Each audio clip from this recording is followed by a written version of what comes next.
ওকে, পিতৃপুরুষের গল্প লিখেছেন হারুন হাবিব।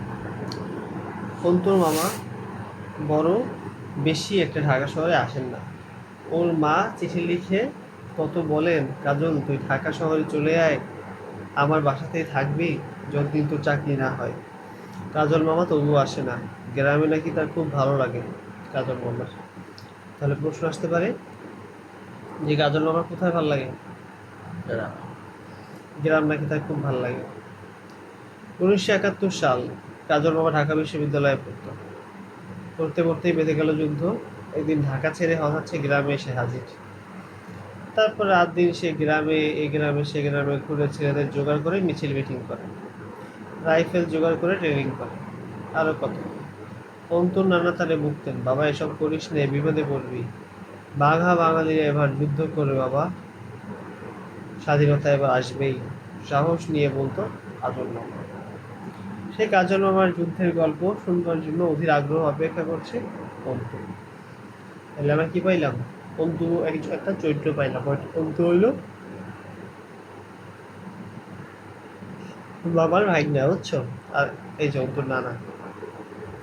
বার্ষিক পরীক্ষার পর থেকেই মা ওকে বুদ্ধি শিখিয়ে দিয়েছে, তুই এক কাজ কর অন্তু, চিঠি লিখতো মামাকে, বল এবারের 21শে ফেব্রুয়ারিতে যেন অবশ্যই ও ঢাকা আসে। আরও বল যে তুই নাকি যুদ্ধের গল্প শুনবার জন্য অধীর আগ্রহে অপেক্ষা করছিস, দেখবি ঠিক আসবে। বুদ্ধিটা তোর মার হলেও এমন একটা কৌশল চিন্তা করতো সে বেশ কদিন আগে থেকেই। কাউকে না জানিয়ে ও চিঠি লিখলো। সেও প্রায় 10-12 দিন হয়ে গেল। আজ 18 তারিখ, 3 দিন বসেই মহান 21শে ফেব্রুয়ারি। ওর কেন যেন বিশ্বাস হচ্ছে কাজল মামা আর কারো কথা শুনুক আর না শুনুক, অন্তুর কথা রাখবে, সে আসবেই ঢাকা। অন্তু বরাবর 9টা, 9:30 ঘুমিয়ে গেল, কিন্তু রাতে সে 10টার পরও জেগে থাকলো। মা বলল, ঘুমাতে যাস না কেন? অন্তু খুলে বলে না কিছুটা। 11টা বাজতেই কিন্তু ঘুম থেকে তার চোখ বন্ধ হয়ে আসে ওর। লেপের নিচে ঢুকতে ঢুকতেই সে কি গভীর ঘুম। ভোরবেলায় দেখলো কাজল মামা তার চুলে হাত বুলিয়ে দিচ্ছে। লেপ থেকে বেরিয়ে একলাফে উঠে বসলো বিছানায়। মা বলল, ভালো আছিস তুই অন্তু? শেষ সাথে ট্রেনে এলাম, এসে দেখি তুই ঘুমাচ্ছিস। অন্তু বলে, আজ কিন্তু 19 তারিখ। তা তো জানো মামা, আর 2 দিন বাদে 21শে ফেব্রুয়ারি। মা বললেন, ঠিক আছে, খানিকক্ষণ রেস্ট নিয়েই বেরোবো তোকে নিয়ে। যেখানে যেতে চাস সেখানেই যাও। 5 দিন আমি ঢাকা থাকবো, এর মধ্যে 4 দিনই তোর সাথে থাকবো। যেখানে যেতে চাইবি যাবো, যত গল্প শুনতে চাস শোনাবো। মোহাম্মদপুরের নূরজাহান রোড থেকে একটা রিক্সায় চাপলো অন্তু আর তার কাঁচা মামা। লালমাটিয়া ধানমন্ডি হয়ে রিক্সা চলছিল।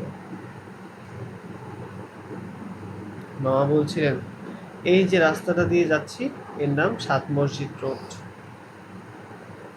জানিস? কি যে বলো মামা, জানবো না কেন? এই যে এরকম তো মামা এরকম। ঠিক আছে, বল দেখি 7 মসজিদ নাম করা হয়েছে কেন রাস্তাটার? তা তো ঠিক জানি না। এই জন্য বলছিলাম অতীতের কোনো জিনিসই জেনে রাখা ভালো আমাদের। অতীত মানে আমাদের আগের দিন। পুরোনো দিনের ওপরই তো বর্তমানের দিনরাত গড়ে ওঠে। কাজল মামা সংক্ষেপে বললেন, এই ঢাকা শহরের আগের নাম ছিল জাহাঙ্গীরনগর, মোগল বাদশাহ জাহাঙ্গীরের নামে। এই জাহাঙ্গীর কে ছিল? মোগল বাদশাহ জাহাঙ্গীরের নামে। সেই সময় থেকেই এই শহরের আনাচে কানাচে অনেক মসজিদ তৈরি হতে থাকে।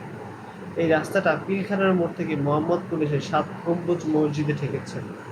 সেই পুরানো মসজিদেই রাস্তাটার নাম হচ্ছে 7 মসজিদ।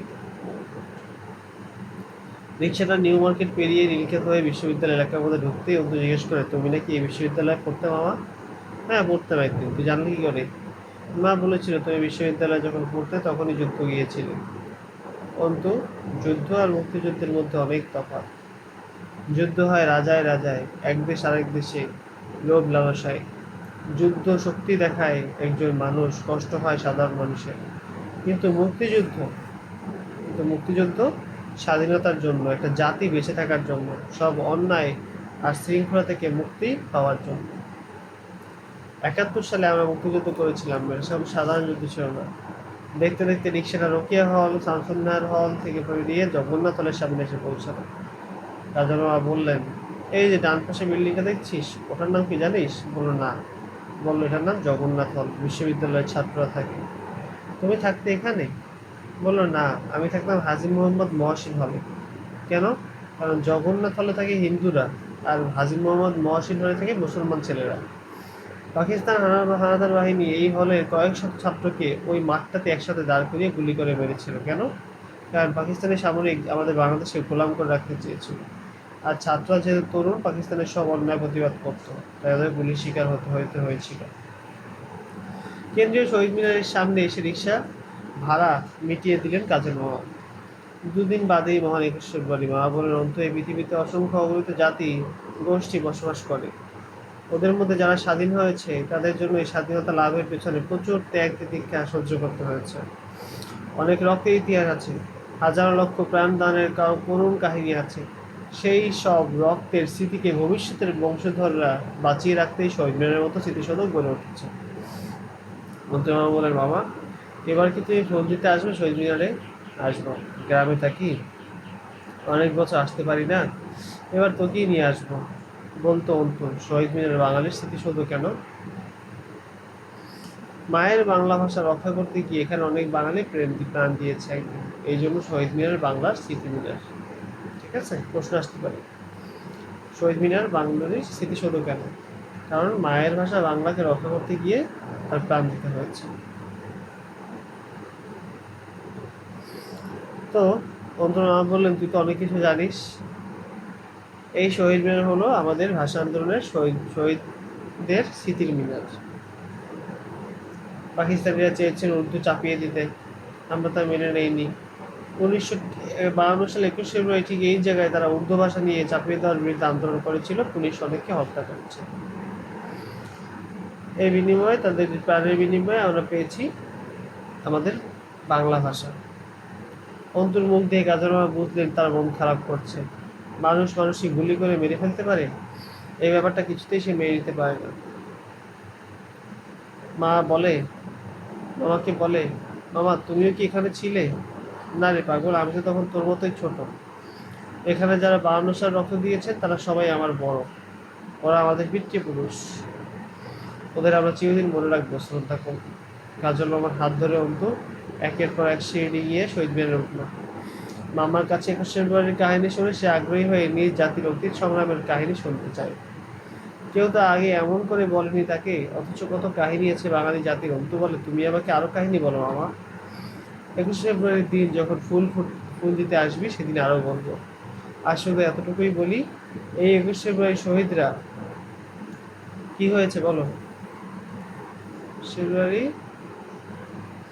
শহীদরা হচ্ছে আমাদের জাতির প্রথম শহীদ। তাহলে প্রথম শহীদ কারা? জাতির 21 ফেব্রুয়ারি শহীদ। এই রক্ত দিয়েছে বলেই বাংলা ভাষা রাষ্ট্রীয় মর্যাদা পেয়েছিল। শুধু তাই নয়, 21 ফেব্রুয়ারি থেকে পাকিস্তানের বিরুদ্ধে বাঙালিদের স্বাধীনতার মূল সংগ্রাম শুরু হয়। সেই সংগ্রাম আরও 19 বছর ধরে চলে। এই 19 বছরে অসংখ্য মানুষ মারা যায়, অনেক মায়ের কোল খালি হয়ে যায়। তারপর 1971 সাল আসে। হ্যাঁ, আমি ছিলাম সেই মুক্তিযুদ্ধে, বলতে হবে কিন্তু মুক্তিযুদ্ধের গল্প। বাসায় ফিরে দুপুরে খাবার খেয়েই বলবো, ঠিক তো? ঠিক। শহীদ মিনার থেকে নেমে কাজল মামা আর অন্তু জুতো পরে নেয়। ফিরে আসার সময় মামা বলেন, অন্তু চল, আমরা দুজন 1 মিনিট দাঁড়িয়ে 21 ফেব্রুয়ারি শহীদদের জন্য কি করি? শ্রদ্ধা জানাই। অন্তু ও কাজল মামা নীরবে শ্রদ্ধা জানায়। এখান থেকে এই শব্দার্থগুলা ভালো করে পড়বা। এর পাশের উদ্দেশ্য মুখস্থ করে ফেলবা। পাঠের উদ্দেশ্য কি করবা? মুখস্থ করে খাতায় লেখবা। আর পাঠ পরিচিতি, এটা গুরুত্বপূর্ণ। ঠিক আছে, এই পাঠ পরিচিতি পড়লেই তুমি কি লিখতে পারবা? সৃজনশীল লিখতে পারবা। ঠিক আছে, এবার লেখক পরিচিতি। লেখক পরিচিতি, হারুন আর রশিদ কি ছিলেন? হারুন হাবিব কি ছিলেন? তাকে যে লেখা, এই এতটুকু। তার জন্ম জামালপুর জেলায় 1948 সালে। এগুলো এখনো বেঁচে আছে, বুঝছো? বলতো, মোগল আমলে ঢাকার নাম কি ছিল? যাও।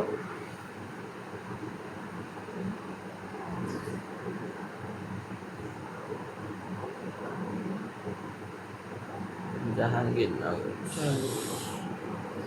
অন্তর নানা গাজলকে বকতেন কেন?